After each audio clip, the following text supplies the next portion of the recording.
and Professor, when it comes to credit cards, especially now, since a lot of them are lowering limits and increasing the APR percentages, is it smart for people to just close off their accounts once they're paid off?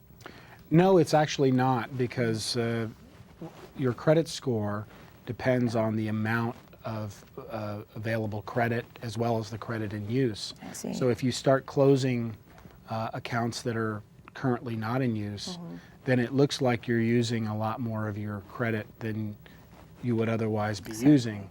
That will hurt your credit score. And if there's no annual fee and there's no temptation to use The card. a card that you don't need at the present time, you should leave it open. Okay. Because that enhances your ability to buy a car during this very beneficial time, or to finance a home purchase. I see. As you mentioned, a lot of people are losing access to some of the cards that they have depended on for a long time, and that credit is costing more. So people are motivated to save money, and they feel under siege. And that's, at least in the short run, not a good thing for consumer demand. Okay. But the Obama administration is talking about coming after the credit card companies Yes. to get some relief for people. Exactly. And while there may be some unintended consequences to some of that, I do think in the longer run, the idea of bringing the financial industry back into a partnership with consumers to get us through this crisis will help everybody and get people back to work. Yes. Is it smart to, if you do have a revolving account, is it smart to, say if you buy something for $25, to make sure you pay that off the next time you get that first bill? Is it good to pay it off if you can?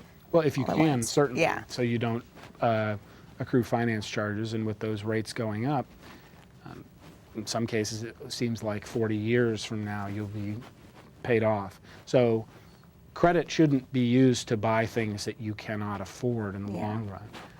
Many people need access to credit for short-term borrowing purposes, et cetera, or consumer durables such as a washing machine or a computer, but only with the idea that you can service that debt. Otherwise, if they raise the rate on you and you get into trouble, you have no wiggle room, and you'll simply find yourself drowning in debt and interest. Wow. And Julia, do you have a lot of people that come to you for financial advice on your site? Readers do email me with questions about what to do with their finances. Usually it's a little bit more low finance.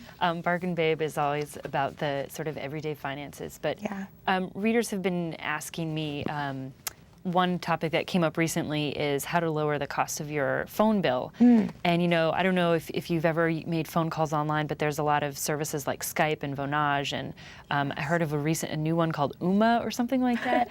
Very interesting. But a lot of people are really hesitant to get rid of their landline, their traditional telephone, because especially here in California of earthquakes, or they just like the security of it. You know, it's always going to be there. I got rid of my landline a long time ago, and I haven't had a need for it. Knock on wood. But you know, getting rid of your landline is one way to reduce those costs. So there's a lot of discussion, and everybody's needs are different. Just like you had talked about with saving or how to invest your money, you've really got to look at your own situation and think how, you know, maybe if you have young children or you're caring for an elderly parent, you really do need to have that emergency access. So it's all about looking at your personal situation and finding ways to save money that work for you. I think there's been a lot about the current environment that caught people by surprise. A lot of the conventional wisdom turned out not to be correct.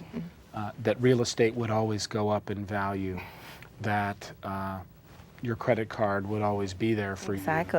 That the stock market always goes up. A lot of people feel betrayed by institutions that we're supposed to trust.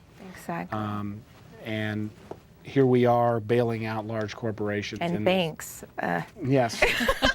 Like, wait, I put my money in there and you guys are bankrupt. So this has been an unprecedented time. And Bargain Babe and other sites and other ways to save money will help you get through an otherwise very frustrating time. Yes. And Julia, has it been, I know it's probably been super easy for you to find bargains, but has it been difficult for you to find things for your readers? No, it's always the other way around. Yeah. It's sort of filtering out because, I mean, everybody's having a sale these days. Everybody's offering some kind of a perk or discount from restaurants. Store is going out of business. Furniture stores are really having a hard time. Yeah. You know, aside from the basics of like gasoline and groceries, anything that's even somewhat of a sort of an I want category as opposed to I need category are really flexible these days. Furniture stores are one of them, partly because you can get a lot of great used furniture online through Craigslist or other sources, you know, the flea market. New furniture sellers are really having a hard time these days. So, you know, one of the things I tell people is if you do have money to spend, don't wait around because the prices might get a little bit lower, but they're really pretty low right now. I mean, seeing sales of 40 to 50% is not really uncommon these days, whereas that used to be unheard of unless you were at the clearance rack for 2 years ago merchandise.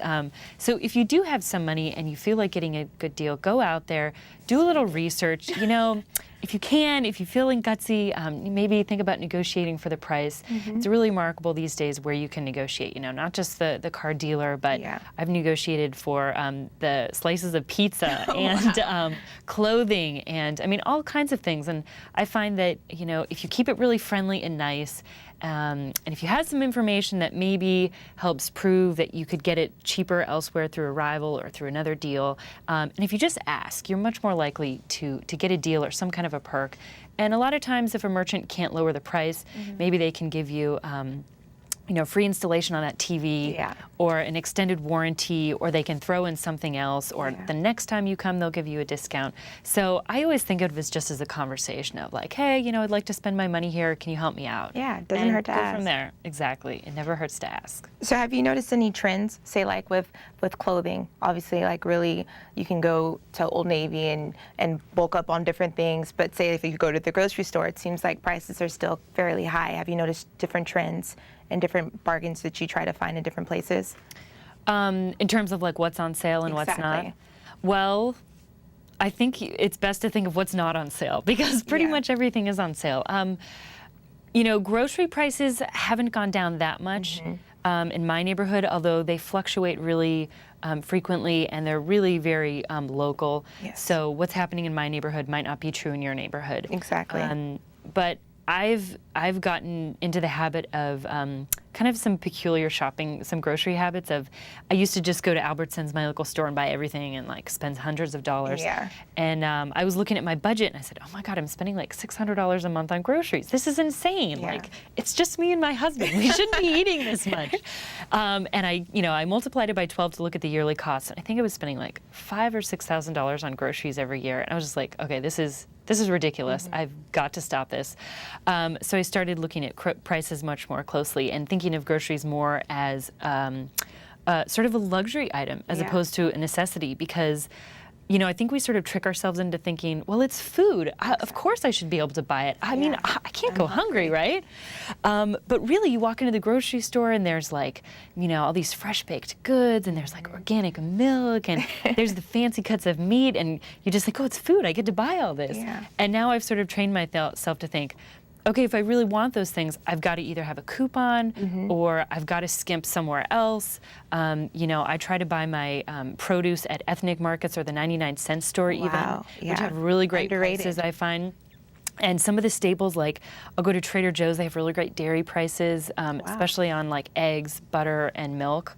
Their prices are usually pretty unbeatable for those three areas. And then a couple other things. So, you know, if you feel like you have some extra time or really are interested in saving money on everyday things, groceries is a great area to start because people, I think they do have a tendency to overspend at the grocery store. And so with a little bit of work and changing a few habits, you know, give yourself some time, you can start saving money. You can take care of it.